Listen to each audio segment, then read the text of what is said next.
Hey everyone, Dumont Owen here. It's Wednesday, my favorite day of the week because I get to talk to you. I get to come to you with my latest discoveries and what's hot and what's not on LinkedIn. And today we're really returning to what we're returning to my roots, but we're also returning to the very basis upon which this whole LinkedIn framework is built, and that's your personal brand. Last week we talked a lot about the social selling index and how that can guide you as you are building your network and your professional contacts on LinkedIn, how you can truly engage with people and build relationships. So today we're looking at that very first pillar, and that's personal branding, and that's your professional brand, and that's where we are going to be, for the rest of this month. We're going to be talking about your brand, how to communicate it, and how to really make it work for you and attract the people that you most want to deal with. So before we get started, I want to look over here and see if, can everyone hear me? If you can hear me, drop it in the chat. Okay. All right. Well, it looks like then you can hear and I can hear, so we've all got our ears on. And without ado, I am going to go and start the slideshow for you. Whoops, hold on a second. I have to share my screen first.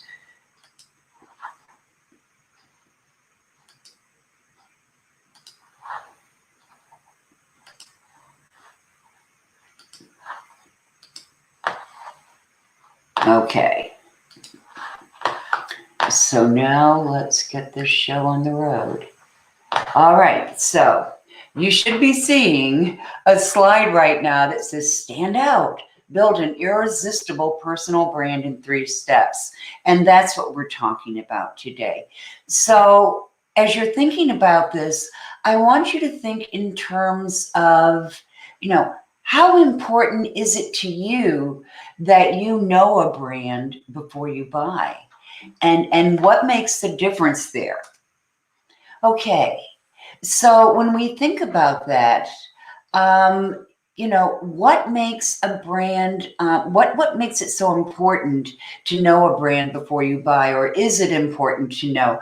Well, recently there was a survey on this, and the way it turned out, a full almost 80%, a full almost 70% of people do use or do want to be familiar with the brand before they buy. And this is extremely important when we're talking about our roles as coaches or consultants, because most of us operate in terms, we may have one-off kinds of things that we offer, but we offer packages and services that typically carry a little higher price than, say, plopping down money for a book. So it's really important that people get to know our brand, which raises the question of, well, how do we know our brand, and how do we measure that, and what does it comprise of?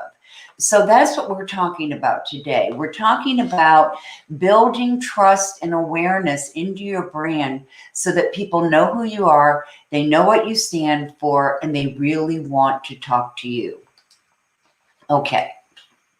All right, so this is what we're going to go through today. We're going to talk about personal branding in general, what it is. We're going to talk about the 3 steps you need to take to build a really clear, irresistible personal brand. And then I'm going to give you a few action items that will get you a little further in this. So today you should walk away with 3 steps that you can use to build your personal brand. Okay, so what is a brand? Well, your brand is actually three different things. But we describe it as a unique promise of value. Now, some of you may be familiar with the term unique value proposition. It's the same thing. It's just easier to talk about this in terms of a unique promise of value. So unique, it's unique because it differentiates you from everyone else who is playing in the same sandbox, okay? Everyone else who offers the same types of services, and it's in the same industry that you are. So that's one. It has to promote how you are different from everyone else. Two, it's a promise, and it's a promise because it's absolutely authentic. One of the real major criterion for branding is that it's authentic. It's authentic to you. And if it's not authentic, people will see through it. You have to be the same in all ways, in all places that you appear. So you want that authenticity in your brand. And finally, value. And value has everything to do with relevance. Something isn't of value unless it's relevant to the challenges and problems experienced by your target audience. Okay, so that's what we're talking about when we're talking about a brand. We're talking about unique, how you are different from your competitors, promise that something that's a brand is really authentic to you. It's the same everywhere you appear. And finally, value in terms of relevance to your target audience. Okay, let's take a look at some of the world's strongest brands. A lot of these most of these are probably brands that you are going to relate to. And when you look at them, I want you to think about what pops into your mind when you see one of those brands. Does Toyota mean something different to you than Mercedes-Benz? Is Apple different? How is Apple different than Samsung? Okay, so when we think about a brand, what comes to your mind when you think about that brand? Is it convenience? Is it price? Is it an experience? You could really relate to all of these and say there is some experiential aspect to each one of them, isn't there? And they each provoke some kind of emotion or feeling. If it's Disney, well, I'm from Florida, so I'm totally Disney, and I see it as just fun, and freedom and just sunshine and a day full of fun. Amazon, you may see as convenience or a one-size-fits-all kind of place where you can go and find just about anything you want. So it's really how you relate to that brand and how it pops into your mind. So what we want to look at is what people feel about your brand when you pop into their minds. Okay, so one thing I really want you to remember is that being inauthentic in your brand is actually harder than being authentic, because it's kind of like the little white lie, or maybe the little black lie, but that you keep having to remember, right? It's so much more work than telling the truth. So you can relate to it kind of in that way. So how did we get to personal branding? Because branding goes back a long ways, but personal branding is a fairly recent kind of experience or phenomenon. And it started with an article written, and I'm trying to think of what year this was. It was 1990 something, maybe 96, 97. I know because I can remember exactly where I was when I saw this article about the brand called you. I was in my doctoral program in a course about community colleges, and the guy was teaching us about branding of community colleges. So this was when it first started. This guy on the right, on your right, is William Arruda. And William Arruda was the founder. It was the founder of Reach Communications. And he was the one who really took personal branding and made it into a global phenomenon. I mean, he really he's really made this known all over the world. And I know him because he's the one who, or his program is the one that I have multiple certifications in, ending with, a master personal brand strategist and a certified digital brand strategist. So I kind of look at him as the guru, as the sage, as the person whose knee I knelt at and learned all of this. So today we're going to be talking about personal branding, 3 steps in the action plan. And the first thing I want to talk to you is about the 3 steps.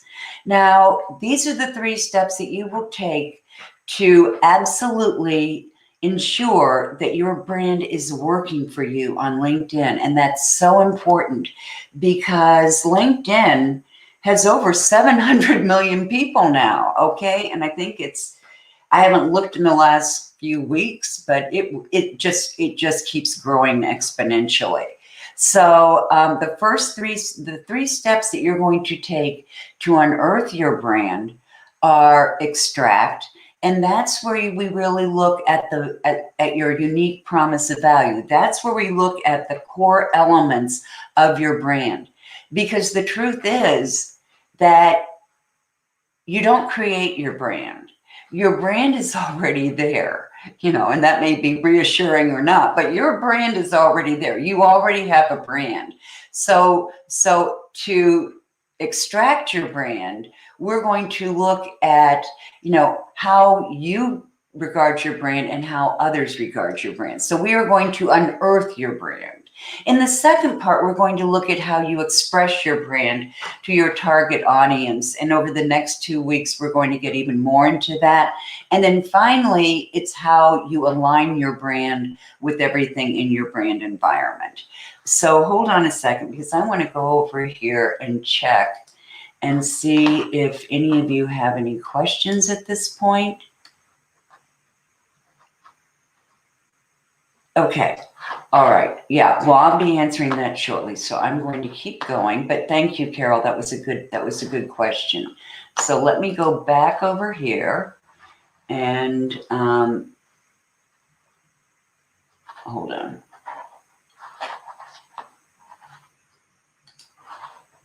Okay. Whoops. That's not what I wanted. Okay. Hold on a second. Here we go. Okay. Okay, so let's talk a minute about the benefits of personal branding. For one thing, there's a self-understanding that comes from a personal brand because your brand is both internal and it's also external. It's what people know about you. So it's internal in terms of that self-understanding and really understanding what the key components of your brand are. But it's also external in that your brand increases your visibility and your presence online. Now, it's also, as we said earlier, it's differentiating because your brand is really very much about how you are different than your peers, the people who are offering the same services. Another thing that a brand does for you is it helps you control not only your image, but your messaging, the growth of your business. I mean, everything. If you know your brand, then you can really control what your image is out there in the world. Now, it also leads to wealth, and this is a pretty simple correlation because if people know who you are, if you're well branded and you're controlling your image, then people are going to pay more for your product. Because when you think about it, we pay more for a brand than we do for a commodity. For instance, Starbucks versus the no-name coffee shop next door, we can expect that we might pay more at Starbucks because it's a brand. because it's the only place where you know you can go and get that specialty drink that you love. So we pay more for a brand.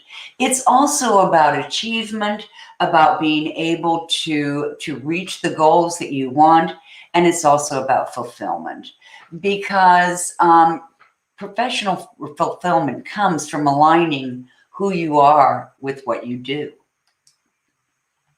Okay, what are the benefits of a personal brand? And we talked about it from one aspect, but this is a little bit different.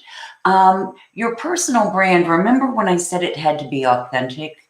Well, your personal brand should be absolutely the same in terms of your work, your life, and how you appear in the world. So the fact that it's authentic really means that you're going to be able to stay in alignment in all those different areas. Okay, so the 3 steps. The first step is about extracting your personal brand, and there are a number of different ways to do that. And I'm going to show you those or talk about those in just a minute. But the first part is extract. And we're really looking in that first part about what's your promise? What's authentic about you? We're talking about looking internally to know your goals, your vision, your values, your purpose, your mission. All of those things are part of your brand. So we really need a way to look at those and understand them. Now, to understand that personal perspective, these are all the things that do absolutely go into our brand. So it's going to be the vision, the purpose, the values, the strengths, your passions, and also your goals, because your goals really inform your brand. Your goals make your brand clearer, and it's a way of casting your brands. Have you noticed that whenever you have a particular goal, or whenever you have a particular focus, that you tend to see that focus that tends to appear to you everywhere? For instance, if your goal is to buy a new car, and you go out and you're comparing cars, all of a sudden you see those same cars everywhere because you're focused on them.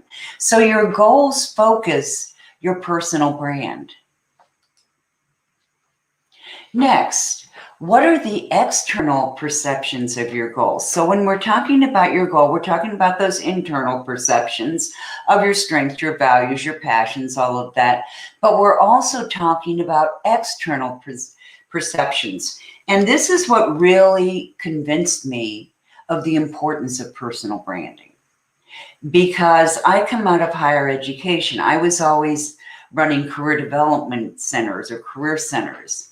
And one of the things that we specialized in was assessment, helping people understand how their interests, their values, their abilities, all of those things, related to the careers they chose. So that was, I already knew how to do that when I started into personal branding. What I hadn't seen was a process for collecting external perceptions. And when we run our perceptions by others, they can either validate them, they may enrich them, they may say, oh, that isn't one of the key things I see. So getting those external perceptions really helps us in clarifying our goals and in really getting that richness, that multifaceted understanding of what our personal brand is. So I'm going to talk to you about 2 ways that you can do it. Now, one is the 360 reach. This is a survey, and this is often the way I do it with my clients, because it enables you to not only measure your internal perceptions and values and passions and all of that. But it also allows you to collect feedback from others. And the way that it does that is you first complete a survey, and then you send it out to people who know you well enough to have an impression of what your brand characteristics are. What are your strengths? What do they see as your passions? What do they see as your values or your purpose? And all of those things give you feedback.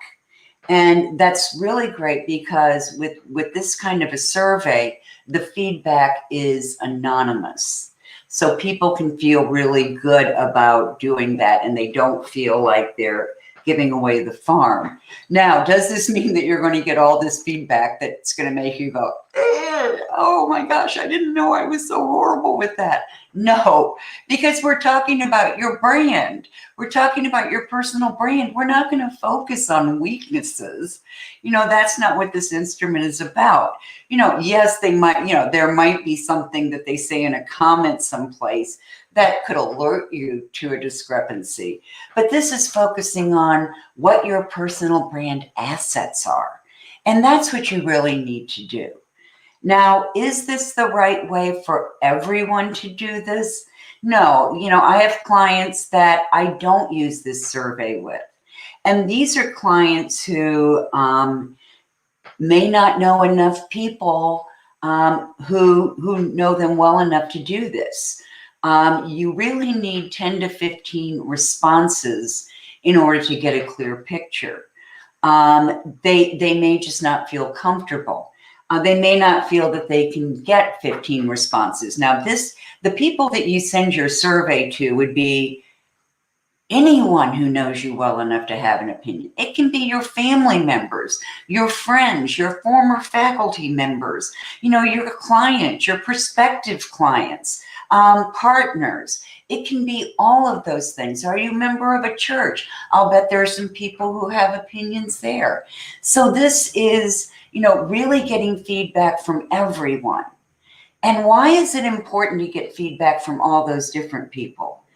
Well, it's like, the three blind men and the elephant. One says, well, elephants, he's feeling the trunk and saying, oh, they're long and tubular, and another one's saying, oh, they're giant like a house, or another one's with the ears. So you want to get opinions from a lot of different people because they may see you in different settings and have different perspectives.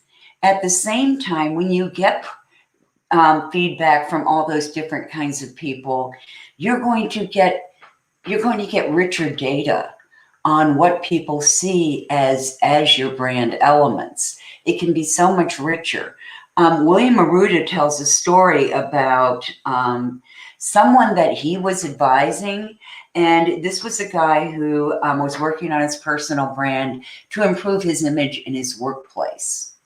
And he did the 360 Reach survey, and one of the things that they were looking at when he did this survey was, why people at work didn't seem to like him, or that was his impression. It was one of these situations where you walk up to the water cooler and everybody leaves, or you weigh into the conversation and it just kind of drifts off, and that's what he was experiencing. But in his 360 Reach, his family and friends talked about his great sense of humor, that he was just so funny. And when William asked him, well, why didn't he do this at work? He said why didn't people at work respond the same way? And he said, well, that's a conscious decision. I didn't think humor really belonged in the workplace. So William convinced him to try it out. And within a matter of weeks, people were stopping by his office. People were, welcoming him into the group because they were seeing that he was fun. And we all want to be seen as fun by someone, don't we?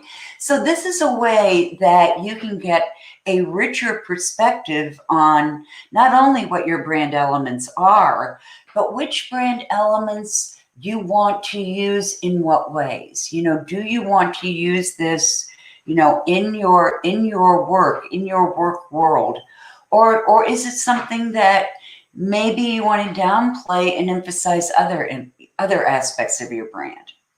Now, if people don't want to do this survey, and just having to have 15 responses can be enough. Some people just aren't comfortable with this process. I have a booklet that's based on this too, and it breaks out values and perceptions and and passions and abilities and motivated skills, all those different elements of your brand. And you can fill that out and then sit down with a few people that you're comfortable with, 5 to 10 people, and just say, what do you see here? Do you agree with this? Do you have questions about this? Does this seem to describe me?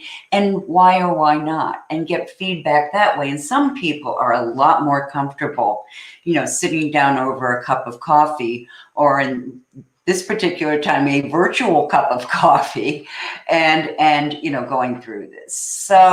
So there are different ways to do this. And, there are other ways too. I'm sure there are other instruments. I want you to understand that you're not limited to one way to do your personal brand. Okay, so the second part of your personal brand is what people think about you. That's what we've been talking about. What is your professional reputation? Do you know what people think about you? And that's about your differentiation. What makes you different? Well, I talked a little bit earlier about Starbucks.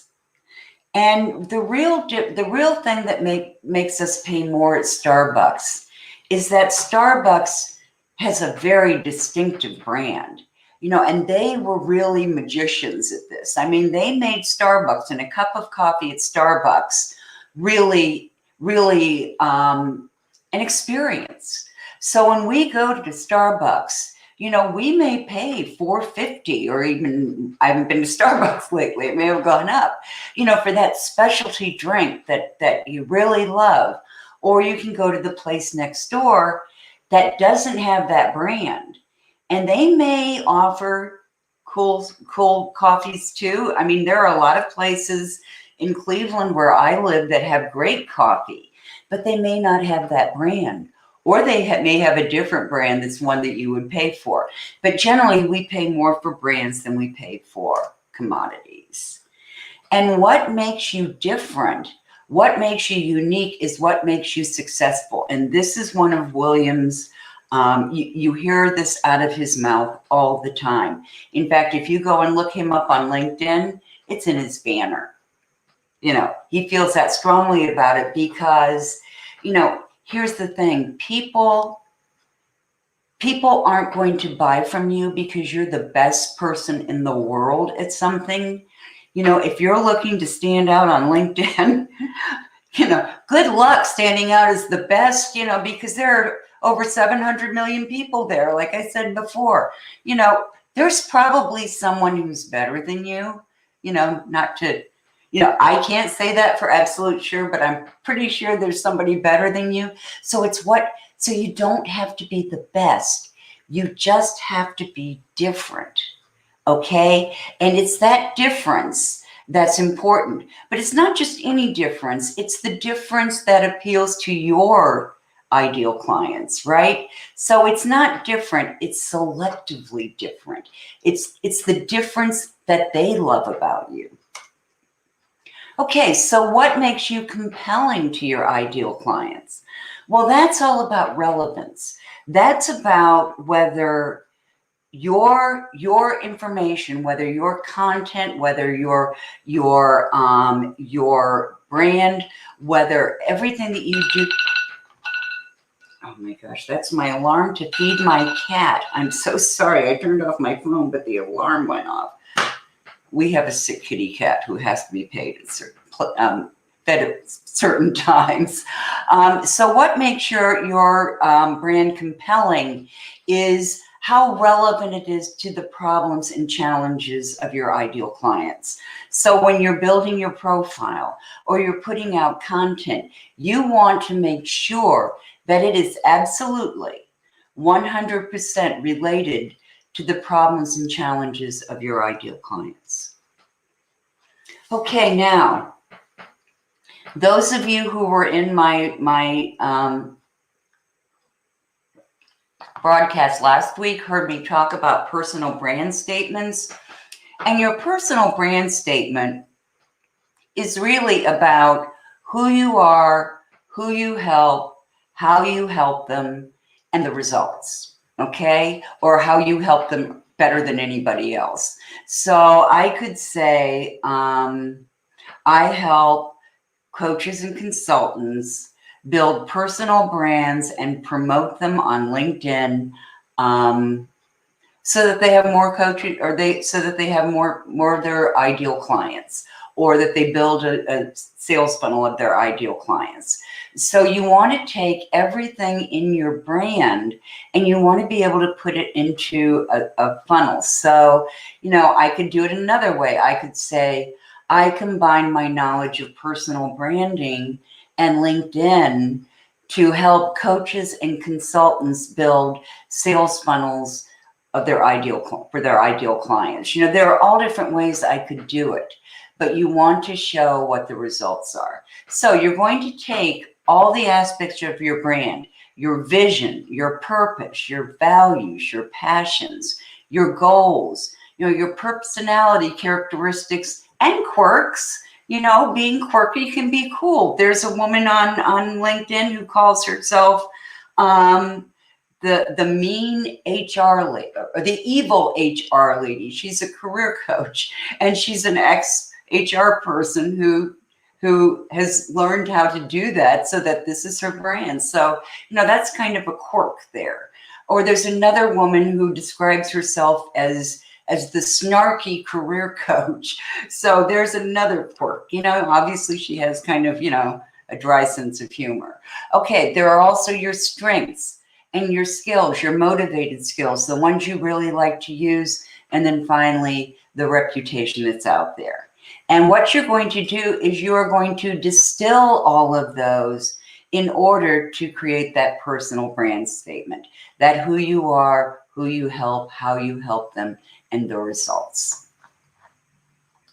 So really, when you come right down to it, this expression, or this extraction, this brand that you're going to build is all about really what you want to be known for. It's taking all of those different elements that are part of your brand and distilling them into that brand statement of what you want to be known for, okay? What you want to be known for and who you want to know it about you. Okay. All right, the first section that we just finished or the first stage is extract. Now in the next stage, we're talking about express, and this is going to be a lot of what we're talking about for the rest of March, how to express your personal brand. And there are some initials here that I'm going to ask you to remember. One's VCL, visibility, credibility, and likability. Now, for years and years and years, people have talked about sales as the know, like, trust cycle. People have to know you, they have to like you, and they have to trust you. Well, this just says it in a little bit different way, and in a little bit different way, in a little bit different format, particularly for online. You need to build, visibility. That's your, that's the know. Or that's the know. You need to create the likability. That's the like, and then the credibility is trust. So know, like, trust, or visibility, credibility, and likability. It's all the same process, but it doesn't work in the same way. Online is a lot different in the way you build that than offline. Okay, and then there are 3 C's to your personal brand: clarity, consistency, and constancy. When you communicate your personal brand on LinkedIn and on any social media for that point, you want to do it clearly. You don't want your personal brand to be one thing on Facebook, another thing on Twitter, another thing on Instagram, and another thing on TikTok. Okay, you want it always to be the same brand. So you need that clarity about what you're expressing as your brand. You need consistency. In other words, when you are putting out your brand, because remember, this stage is called express. When you are putting out content, when you are doing your video, when you are reaching out to people, your brand needs to stay consistent. And what you're saying, your messaging still needs to be consistent. Okay? And then finally, it needs to be constant. You need to figure out the cadence within which you are going to, with which you are going to send out contents. Do you do it once a week? Do you do it 3 times a week? What time do you do it? And everything about that really needs to be, consistent, clear about what you are, about who you are, and then visible to the people who really need to get to know you. So remembering that about communicating is really very important. And like I said, that's what we're going to be concentrating on going forward.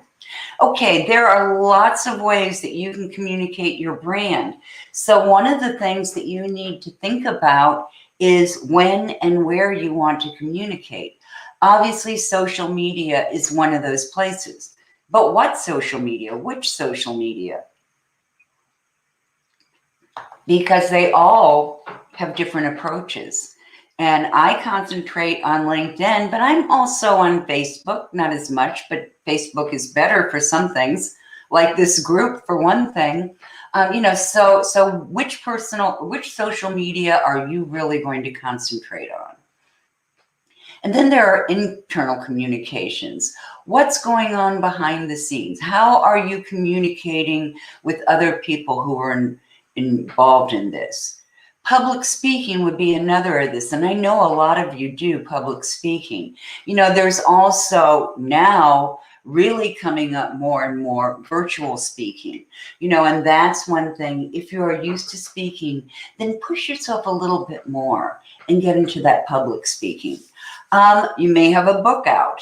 You may have a blog, and that's another, that has historically been one of the ways that you can get the most traffic. Volunteering, getting out there and getting known in your community. And some of these things seem so distant right now because of what we've gone through with the pandemic. But volunteering will come back, and you can certainly volunteer online. There are all kinds of opportunities. And then finally, articles and white pages. So you have all of these different ways to express your thought leadership, your content, and express your and establish your expertise with your ideal clients. But one of the things that you really want to be sure of is that you're always expressing your point of view. For instance, there are people out there telling you that you should be, sending out 50 email or 50 LinkedIn invitations a day. And I used to actually tell people that, a long time ago, but now, well, not even a long time ago, because that was relevant up until last year, and it's slowly been closing down because of all the automation out there, the bots and all the third-party software that people are using. And LinkedIn has seen this. And so now, in order to really stay out of LinkedIn jail, in order not to fall under suspicion as using these automations, then it's better to stick to 25 to 30, a week, and just stay at that. I'm sorry, did I say 50 to 100 a day? I'm in a week, or 200, even 200 a week. And you just can't do that for a number of reasons. One is that you could end up in LinkedIn jail. The other one is that it's all about engagement. It's all about building relationships. And I'm sorry, if you are inviting 200 people a week, how are you going to build those relationships? Just automatic, emails that have no personalization in them are not going to do it. So it's really important that you engage in relationship building, and that comes out of your thought leadership. It also comes out of having a point of view. And my point of view, as I was saying, has changed because I know that LinkedIn's algorithms reward engagement. So that's really important. Okay, branded content. Now that's even more important. When we're talking about your LinkedIn profile, we're talking about doing a branded bio first, because a branded bio is one that you write that includes all your brand elements. And I usually have my clients do a branded bio first because it's easier than writing a LinkedIn profile. And it's easier because you're writing it from the third person. I could say, if I do that, I would say, Dr. Dumont Owen, and just go, has spoken to national or international audiences, so that would be, that's easier to say, in the third person than it is to say in the first person. Hi, I've spoken in front of, national and international audiences. It's just not as comfortable. So writing a branded bio can be a really great way to start it. And then you're going to translate that bio into your LinkedIn profile. Having a headshot, and we talked about this last week, having a shot that looks into the camera, that's friendly, that's inviting, that's so important.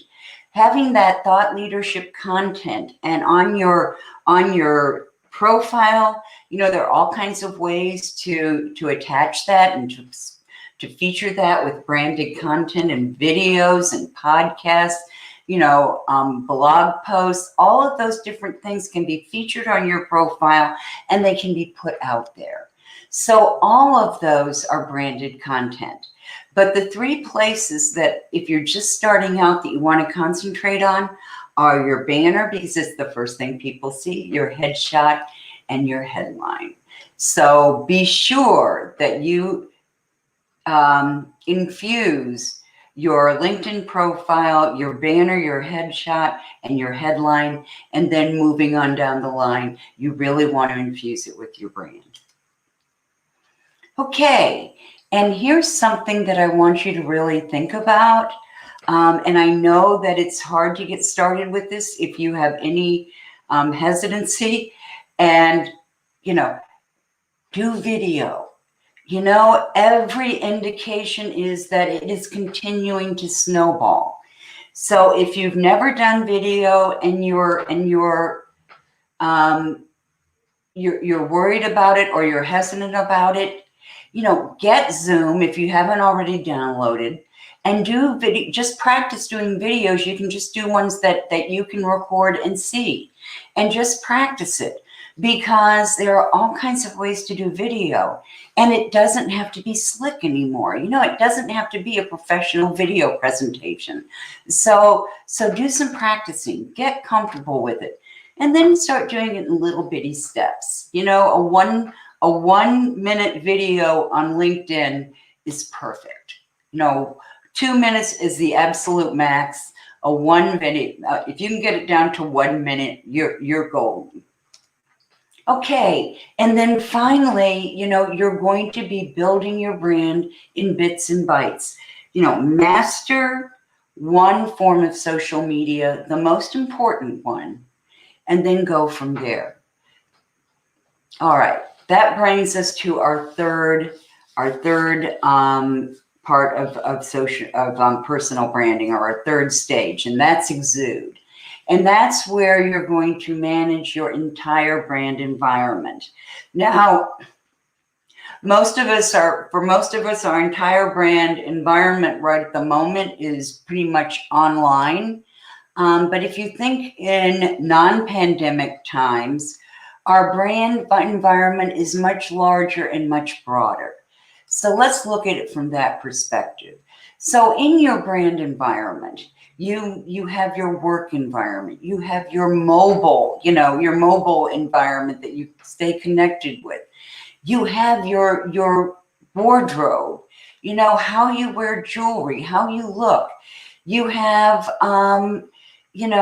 your whole connected group. All of those things are important.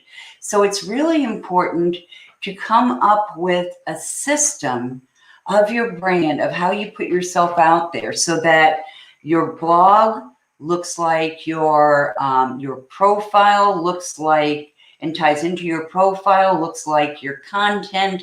All of that stuff looks the same. So how are you going to do that?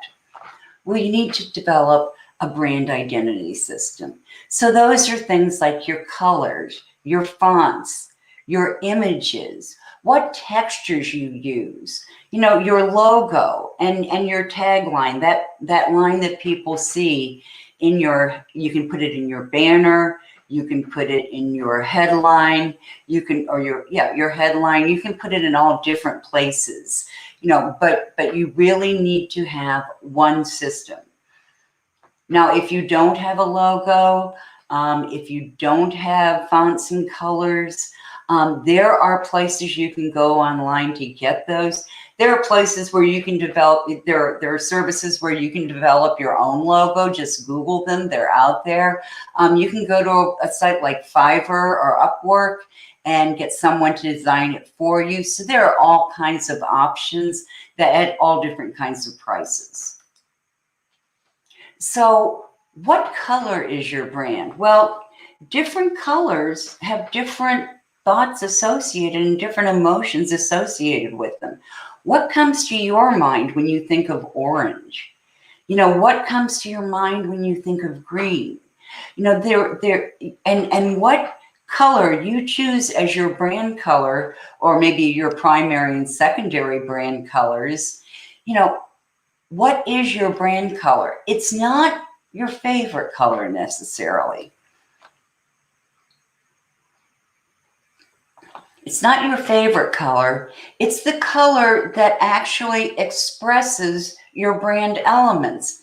And please write down or take a screenshot of this video. This is one that you can go to that will go through in much greater detail what I'm going to show you right now. Okay, in general, these are some of the attributes we associate with different colors. So red is about, being active, being passionate. It's a bold color. We think of passion as red. We think of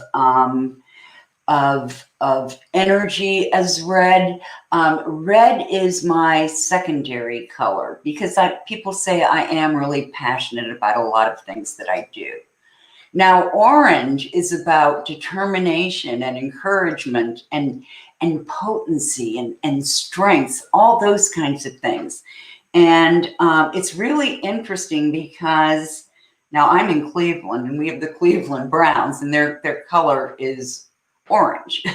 So, or orange, their colors are orange and brown. So here we like orange a lot, but it's not a particularly popular color in the United States, but it's a very popular color in France. So if you have a lot of clients in France, orange might say something different to them.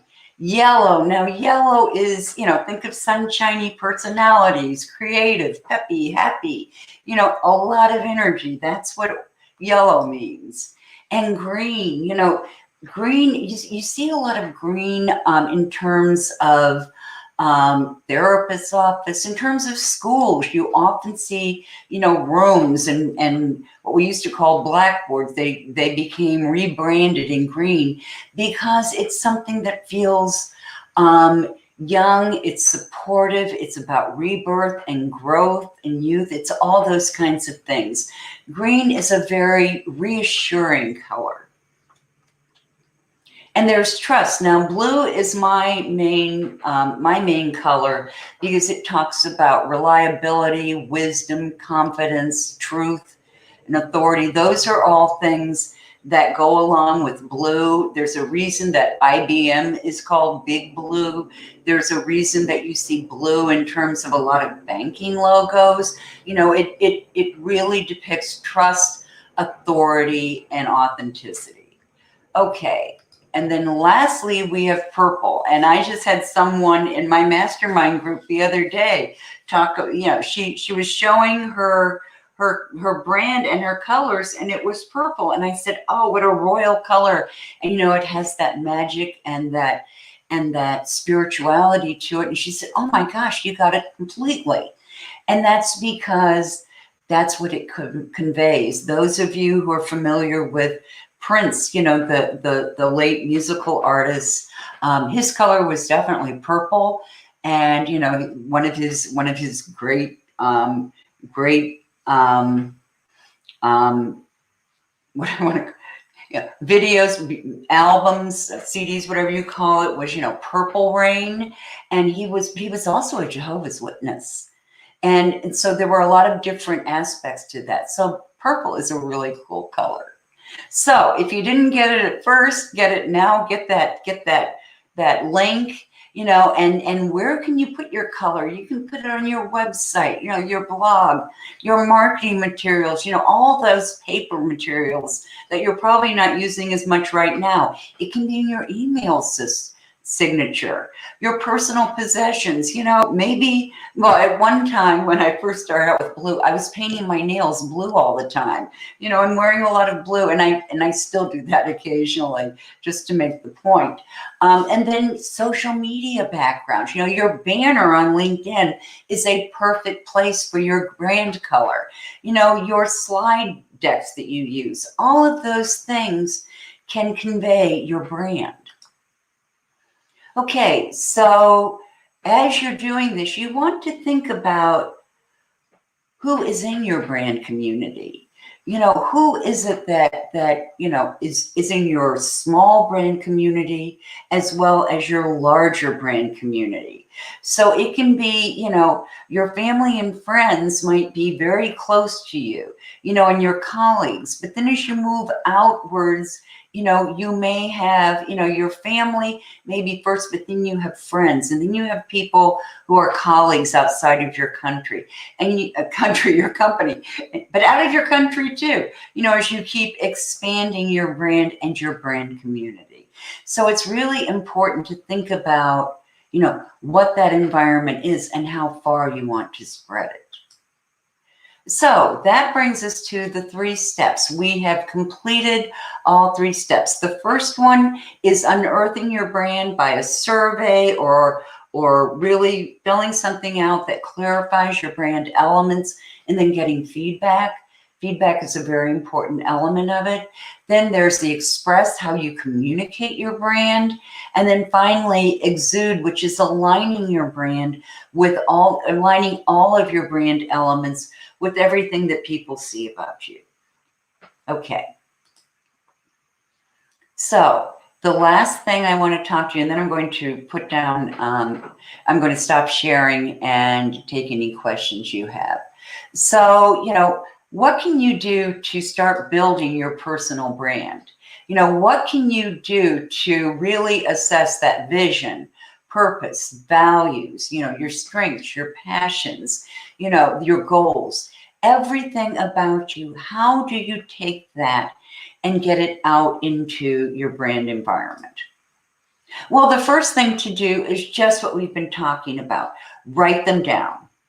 You know, really write them down. You know, write down what your vision is, you know, what you see as possible or desirable in the world. Write down your purpose. That's your role in making sure that happens. For instance, you know, if any of you remember, you know, the beauty pageants that you know, where the contestants would always be asked a question, and it always seemed to be about world peace. You know, oh, I want to see world peace. Well, what exactly do you want to do for world peace? You know, because you can't, as one person, you know, create world peace. You know, what are your values? What are your operating principles? Write down your strengths, those things that are your natural talents, things that people have always said that you're good at. What are your passions? Those things that get you jumping out of bed on the weekend mornings, things that, for me, it's those things that, I'm an early riser, the things that have me jumping out of bed to do at 5 a.m. And there really are things that do that, and then what are your goals? What are the things that you want to accomplish? Because all of that influences your brand. Now, you'll remember one way that you can do it is the 360 reach. If any of you want to know more about that, just leave a comment in the comments here, or, you can always shoot me a message at Dumont, DUMONT, at DumontOwen.com. So Dumont at DumontOwen.com. So the second thing I'd like you to do is, once you've got those written down, to get that feedback. And if you want to try the 360 reach, there is a free version of it that you can get. You can Google it and find the free version. And it gives you a 15-day password. Now, what the free version doesn't do is it doesn't collect all of that and create, and put it in a way that you can really dig down and understand what your unifying brand elements are. It's just kind of like a long list of things. But if you want to start there, that's really good. And then get clearer on it, get that kind of feedback. So if you're going for the 15-day version, get set up and know who you want to invite and all that first, because that's all got to happen in those 15 days. Okay. And then put it out there, plan how you're going to do your communications. Where are you going to do where are you going to express things? How are you going to express them? What is your message? What is your major message? And in the next couple of weeks, we're going to go through how to determine your major messages, your supportive messages, and how to get them out there. So you're going to plan how to do your communications, and that's all those things we talked about before, infographics, you could be doing podcasts, which are very popular right now, video, infographics are really popular. So any of those things can be part of your content plan.